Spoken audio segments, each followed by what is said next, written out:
నమస్తే, welcome to 99 TV. నేను సంజన. ఐబొమ్మ రవికి ఎట్టకేలకు బెయిల్ లభించడం ప్రస్తుతం తెలుగు రాష్ట్రాల్లో పెద్ద చర్చకు దారితీసింది.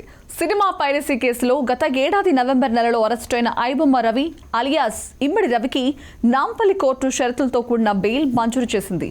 ఈ కేసులో కోర్టు విధించిన షరతులు కూడా కఠినంగానే ఉన్నాయి. ముఖ్యంగా రవి తన పాస్పోర్ట్ను కోర్టుకు సరెండర్ చేయాలని, ప్రతిరోజు సిసిఎస్ కార్యాలయానికి హాజరై సంతకం చేయాలని ఆదేశించింది. అంతేకాదు, దేశం విడిచి వెళ్లకూడదని, ఇంటర్నెట్ వినియోగించాలంటే ముందుగా పోలీసుల అనుమతి తప్పనిసరి అని స్పష్టం చేసింది. అంటే బెయిల్ వచ్చినప్పటికీ రవి పూర్తిగా స్వేచ్ఛగా ఉండాలనే పరిస్థితి కొనసాగుతూనే ఉంది. ఈ బెయిల్ తర్వాత ఇప్పుడు అందరిలోనూ ఆసక్తిగా మారిన ప్రశ్న ఏంటంటే, ఇమ్మడి రవి తన తండ్రి అప్పారావు దగ్గరికి వెళ్తాడా లేదా అన్నదే. గతంలో రవి అరెస్ట్ అయిన సమయంలో మీడియా ముందు మాట్లాడిన ఆయన తండ్రి అప్పారావు చేసిన వ్యాఖ్యలు అప్పట్లో పెద్ద దుమారం రేపాయి. సాధారణంగా కుమారుడు అరెస్ట్ అయితే తండ్రి అతని పక్షాన నిలబడతాడు అనే భావన ఉంటుంది.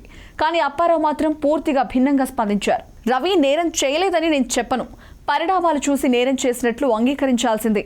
పోలీసులకు, ప్రభుత్వానికి సవాల్ విసిరితే ఊరుకుంటారా? కోట్లు సంపాదించడం అంటే మాటలా? నేను సాదాసీదా జీవితం గడుపుతున్నాను, రవి చేసింది తప్పే అంటూ ఆయన చేసిన వ్యాఖ్యలు అందరినీ ఆశ్చర్యానికి గురిచేశాయి. అంతేకాదు, రవి ప్రేమించి పెళ్లి చేసుకున్నాడని, భార్యాభర్తల మధ్య కూడా విభేదాలున్నాయని చెప్పడం ద్వారా కుటుంబంలోనే రవికి పెద్దగా మద్దతు లేదన్న భావన అప్పుడే స్పష్టమైంది. ఇప్పుడు బెయిల్ వచ్చిన తర్వాత రవి కుటుంబంతో కలిసి ఉంటాడా లేదా పూర్తిగా వేరుగా జీవిస్తూ ఉద్యోగం లేదా వ్యాపారం చేసుకుంటాడా అన్నది పెద్ద ప్రశ్నగా మారింది. ఎందుకంటే తండ్రి మాటల ప్రకారం చూస్తే కుటుంబంలో రవిపై ఉన్న నమ్మకం చాలా తక్కువగా కనిపిస్తోంది. మరోవైపు భార్యతో కూడా విభేదాలు ఉన్నాయనే వార్తలు రావడంతో రవి వ్యక్తిగత జీవితం కూడా పూర్తిగా అస్తవ్యస్తంగా మారిందని చెప్పుకోవచ్చు. ఈ నేపథ్యంలో బెయిల్ వచ్చినా కూడా రవి జీవితంలో ప్రశాంతత వచ్చే అవకాశాలు చాలా తక్కువగా కనిపిస్తున్నాయి. ఇక ఈ కేసులో బయటపడిన కీలక విషయాలు మరింత సంచలనంగా ఉన్నాయి. విచారణలో భాగంగా సైబర్ క్రైమ్ పోలీసులు రవి గురించి అనేక షాకింగ్ వివరాలను బయటకు తీసుకొచ్చారు. ముఖ్యంగా రవి నకిలీ గుర్తింపు కార్డులు వాడిన వ్యవహారం చాలా పెద్ద అంశంగా మారింది. వెల్లెల ప్రహ్లాద్ కుమార్ అనే వ్యక్తితో పాటు కరీంనగర్కు చెందిన అంజయ్య, అలాగే తన 10వ తరగతి క్లాస్మేట్ అయిన కాళీప్రసాద్ పేర్లను ఉపయోగించి రవి నకిలీ గుర్తింపులు పొందినట్లు పోలీసులు నిర్ధారించారు. ఈ ముగ్గురు పేర్లు, వివరాలు వాడి Ravi driving licence, PAN card, Aadhaar వంటి పత్రాలు తయారు చేసుకున్నాడు. వాటి ఆధారంగా బ్యాంక్ అకౌంట్లు తెరిపించి పెద్ద మొత్తంలో లావాదేవీలు జరిపించినట్లు తేలింది. ఈ వ్యవహారం ఎలా మొదలైందంటే, గతంలో రవి అమీర్పేటలోని ఒక హాస్టల్లో ఉండేవాడు. అప్పట్లో కడప జిల్లాకు చెందిన ప్రహ్లాద్తో అతనికి పరిచయం ఏర్పడింది. 2017లో ఇద్దరు ఒకే హాస్టల్లో రూమ్లో ఉన్న సమయంలో రవి ప్రహ్లాద్కు సంబంధించిన 10వ తరగతి మార్కుల జాబితా, ఆధార్ కార్డ్, కలర్ జిరాక్స్లు తీసుకున్నాడు. అప్పట్లో అవి ఎందుకు తీసుకున్నాడో ఎవరికీ తెలియదు. కానీ తర్వాత అదే పత్రాలను ఉపయోగించి ప్రహ్లాద్ పేరుతో డ్రైవింగ్ లైసెన్స్, పాన్ కార్డ్ తీసుకుని బ్యాంక్ అకౌంట్ తెరిచినట్లు పోలీసులు గుర్తించారు.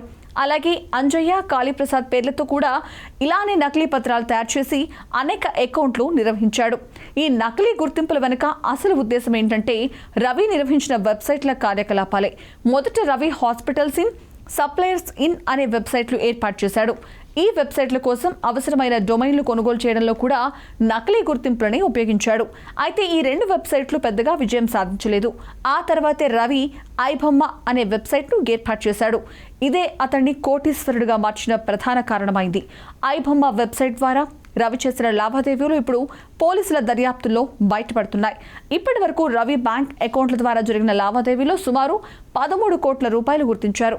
ఇందులో 3 కోట్ల రూపాయలను పోలీసులు సీజ్ చేశారు.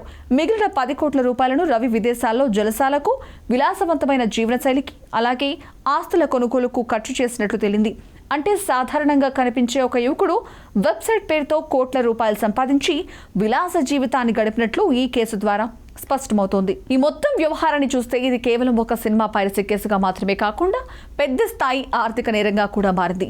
నకిలీ గుర్తింపులు, బ్యాంక్ మోసాలు, అంతర్జాతీయ లావాదేవీలు, కోట్ల రూపాయల ఆదాయం, విదేశీ ప్రయాణాలు అన్నీ కలిపి ఈ కేసును చాలా సంక్లిష్టంగా మార్చాయి.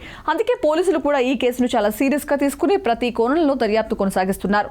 బెయిల్ వచ్చినా కూడా రవికి అసలు సమస్యలు ఇప్పుడే మొదలయ్యాయని చెప్పొచ్చు. ఎందుకంటే కోర్టు విచారణ ఇంకా కొనసాగుతూనే ఉంది.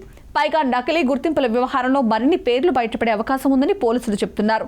రవికి సంబంధించిన ఆస్తులు, లావాదేవీలు, విదేశీ ఖర్చులు అన్నీ పూర్తిగా తేలితే భవిష్యత్తులో మరిన్ని కేసులు కూడా నమోదయ్యే అవకాశాలు కనిపిస్తున్నాయి.